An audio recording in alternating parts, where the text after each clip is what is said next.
diambil keterangannya terkait dengan adanya dugaan penistaan agama yang kami duga dilakukan oleh seorang pejabat di Kementerian Perhubungan dengan cara yaitu seperti yang kita lihat sama-sama di video yang beredar adalah terlapor menginjak Al-Quran dalam rangka untuk meyakinkan kepada istrinya Ibu Fani bahwa dia tidak selingkuh. Namun demikian faktanya setelah dia melakukan sumpah dengan cara yang salah itu malah ketahuan selingkuhnya ya. Dengan siapa? Selingkuhnya? Yang inisialnya? ML. Nah, adapun hari ini Ustadz kita, Ustadz Dery Sulaiman hadir ke sini juga untuk dalam rangka diambil keterangannya oleh pihak kepolisian terkait dengan laporan ini.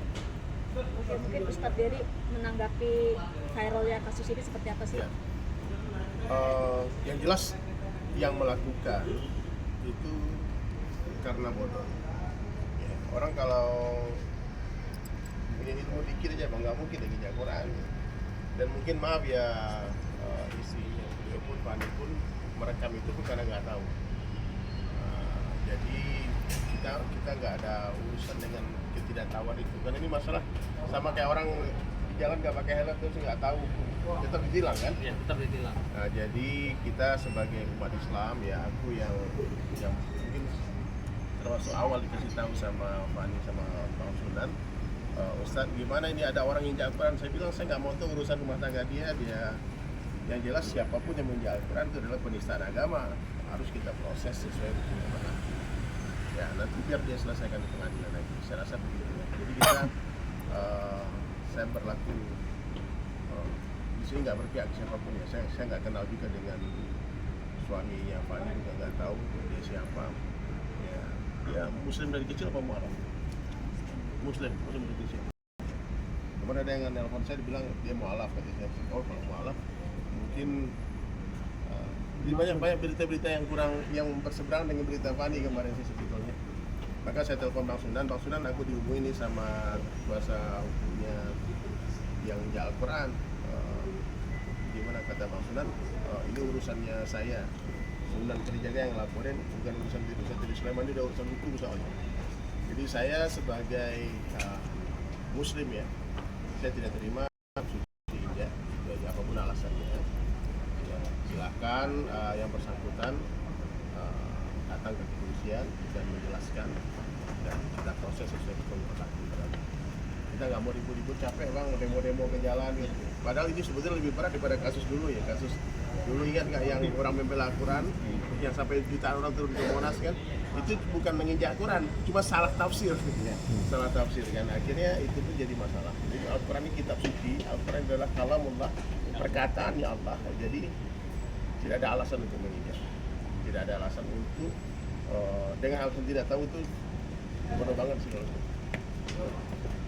Nah sementara kan izin Ustadz ya, sementara sepengetahuan kami beliau adalah seorang pejabat yang dimana pejabat Sumpah, untuk diangkat jabatannya pakai sumpah jabatan, yaitu kan dengan Al-Quran di atas kepala. Artinya kalau saya rasa nggak mungkin nggak tahu Ustadz. Nggak mungkin bodoh. Jadi gini, adab terhadap Al-Quran. Saya udah keliling banyak negara. Kalau kita lihat di penistaan Bangladesh itu Al-Quran di masjid itu diletakkan di atas kepala, raknya di atas kepala. Nggak ada itu Al-Quran di sejajar dengan badan itu nggak ada, apalagi di bawah. Termasuk baca Al-Quran yang meletakkan Al-Quran itu sebuah sul adab kepada Al-Quran, mesti dipegang. Ini apakah benar bahwasanya udah di dia banyak si ininya dicopot jabatannya, benar mas? Dia udah dicopot? Oh, di non-job kan? Non-aktifkan. Pak Ustadz bilang, maaf ini tanya, saya bilang kafir, kan macam-macam kafir, ini saya dimisikan dengan Kafirkan orang. Karena aku tengok dia baca menginjak Al-Quran Bismillah kan aneh kan di videonya itu. Tonton videonya belum? Dibilang maaf ya Allah Bismillah aku injak Al-Quran. Apa sih aneh gitu. Jadi apapun alasannya, ya kecuali dia dalam keadaan mabuk ya, dia nggak hilang kesadarannya. Ya. Dia waktu itu kejadian apa? Dalam keadaan Waktu sadar itu kan? dalam keadaan apa dia melakukan itu? Sadar, kami habis sholat. Oh, kalian sholat berjamaah. Nggak berjamaah sih, tapi kami ada sholat. Oh. Jadi waktunya waktu subuh itu yang kejadiannya. Pokoknya gini ya, saya tengok aja di netizen banyak sahabat juga ya. Maksudnya kita jangan terpancing dengan video ini melakukan anarkis dan sebagainya, tidak. Kita cuma mau mengurus ini secara hukum yang berlaku. Makanya Bang Sunan yang turun tangan. Kalau aku, insya Allah ampunkan dia itu ya. Kalau aku gitu, ya Allah dia pun nggak tahu, dia mungkin mudah-mudahan Allah beri hidayah, Allah ampunkan gitu. Saya tidak ada kebencian personal dengan orang itu. Yang jelas kalau Bapak Asep Kosasi siapa namanya menonton video ini ya, minta ampunlah kepada Allah, taubat, istighfar banyak-banyak ya. Kemudian juga kepada istrinya, ini masih istri secara hukum ya. Masih sah. Nah, tunaikan haknya istri, anak saya kemarin saya dapat cerita juga tidak dinafkahi dan sebagainya. Tentu kalau itu diselesaikan semua, meskipun hal-hal kecil ini akan meringankan beban dia. Ya, Ustadz mohon izin, Ya. baru saja saya tadi bersama mendampingi Mbak Fani dipanggil oleh Kementerian Perhubungan. Ya. Ada satu pertanyaan yang bikin saya pribadi juga, mungkin saya ingin mengetahui cara agamanya seperti apa sih. Mbak Fani menyatakan pernah berapa kali ya Mbak? Untuk apa? Gurin. Dan dilakukan. Itu bagaimana? Aborsi. Apa alasannya? Ada alasan kesehatan. Kalau alasan karena nggak bisa mengenai anak dan sebagainya, itu bukan orang beriman. Kalau kandung udah berkembang ya bulan itu mau berapa? Waktu itu udah berapa? Yang pertama itu 3 bulan, yang kedua Jadi itu orang 2 bulan, ketiga itu baru Berapa kali? 3 kali disuruh, sampai aku udah nggak bisa punya anak lagi sekarang, sampai rahim gue udah hilang. Secara agama itu gimana? Ya haram loh, nggak boleh ya. Kita aborsi itu nggak boleh. Makanya alasan orang aborsi itu biasanya orang berzina bang. Tapi ini ada istri sah disuruh gugurkan tuh aneh tuh. Ya. Nanti saya nggak habis pikir. Nah, boleh nantilah Pak Asep banyak sekali ceritanya dijelaskan ya. Kalau bisa karena ini sudah menjadi konsumsi publik ya. Buatlah video penjelasan apa tuh kalau nanti di kepolisian ada lagi klarifikasi gitu loh. Saya Asep Kosasi gitu. Mau saya begini. Biar kami dengar gitu loh. Itu nggak